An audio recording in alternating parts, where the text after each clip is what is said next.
Hello, my name is Zeynep Yavaş, and today we're going to talk about integrating learning styles into the curriculum in materials development course. My friends are Selenay and İrem. First of all, I think it was İrem. She talked about the dimensions, the cognitive, affective, and psychological.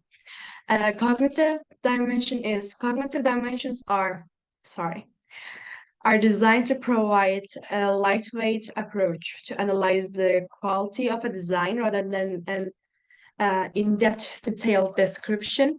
They provide a common vocabulary for discussing many factors on notation, UI, or programming language design.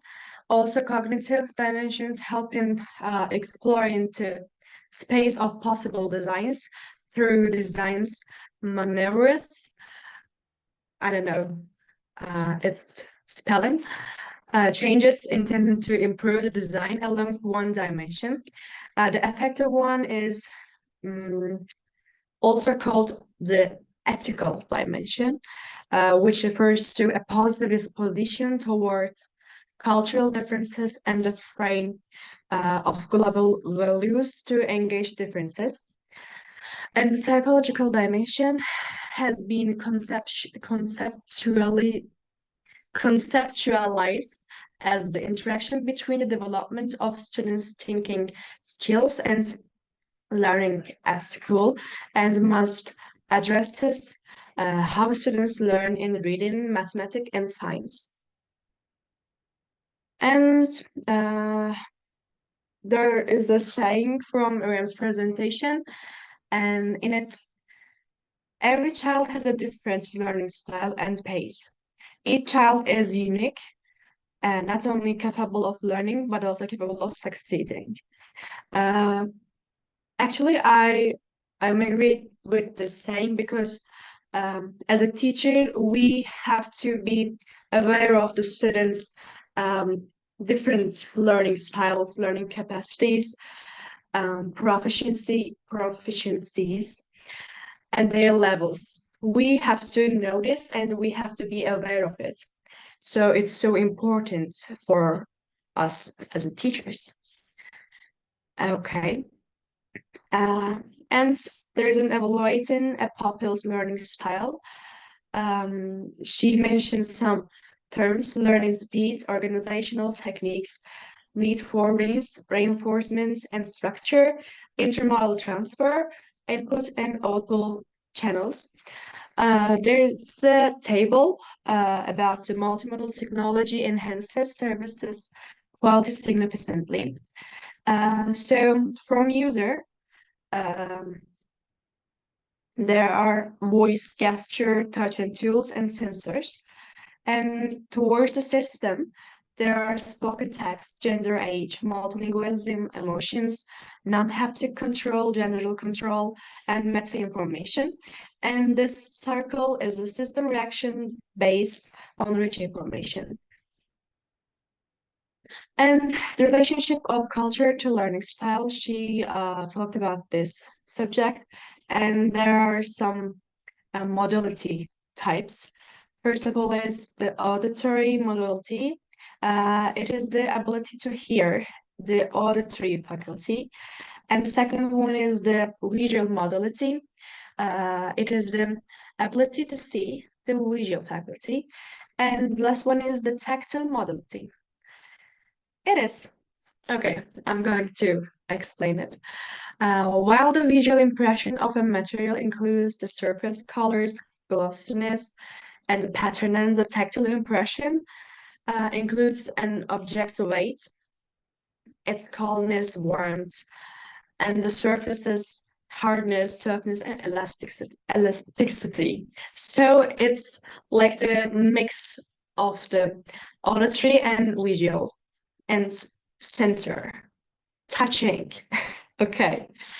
Yes, I found the true word. And there are three important points First one is the avoid generalization about learning styles within a culture. Generalization is the worst thing, I think.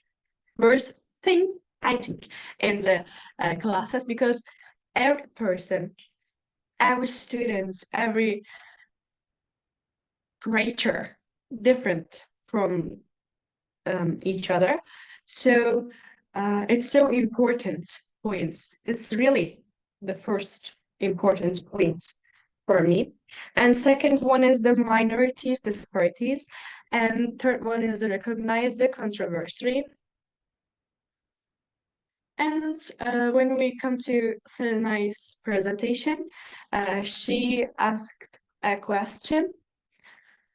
And as educators, how can we ensure that every student's unique learning style is not just acknowledged but fully integrated into the curriculum to maximize their academic potential? Um, for me, I think I really like this question in our courses because they want to us to think about what we are doing, what we are gonna be, and there are really important points, I think. And she mentions assessment and instruments. There are visual and auditory channels. Um, teachers or students, uh, teachers give this instruction to their students and uh, teacher feel that first answer is never applies to me, second answer is sometimes applies to me, and third one is that often applies to me. Okay, there are of course three learning styles: auditory, visual, and haptic learning styles. Auditory learning is this style involves learning through listening and speaking, often through lectures or group discussions. And visual learning.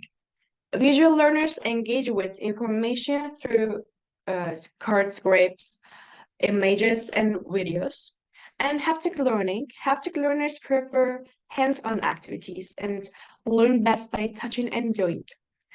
Um, I think I am. Um, Not auditory learning. I don't have the auditory learning style. Maybe I have visual learning, but not totally. It's the visual learning. It's like the haptic learning, I think I have. Because I want to write, I want to read it, but I want to really write it. It's so important for me to write. And then I mentioned the scoring.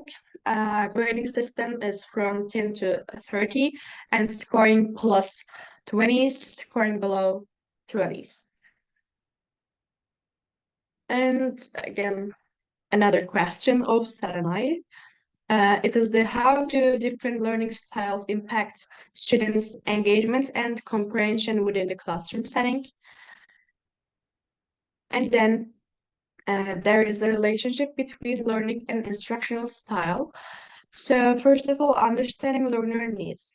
It's important because matching instructional styles to accommodate diverse learner preferences and abilities. And second is the impact on retention, how instructional style influences information retention and knowledge transfer. And third one is the effective instructional models, exploring the most effective teaching methods for different learning styles. And there's a proposed model. So learning how to learn and learning as a journey. Encourage students and flexibility in teaching. Avoid labeling, focus on potential. Blend theory with practice. Utilize technology appropriately. And this is the end of my presentation and my PowerPoint style. So thank you for listening to me and See you next week, I think. Yes. Okay. Have a good day.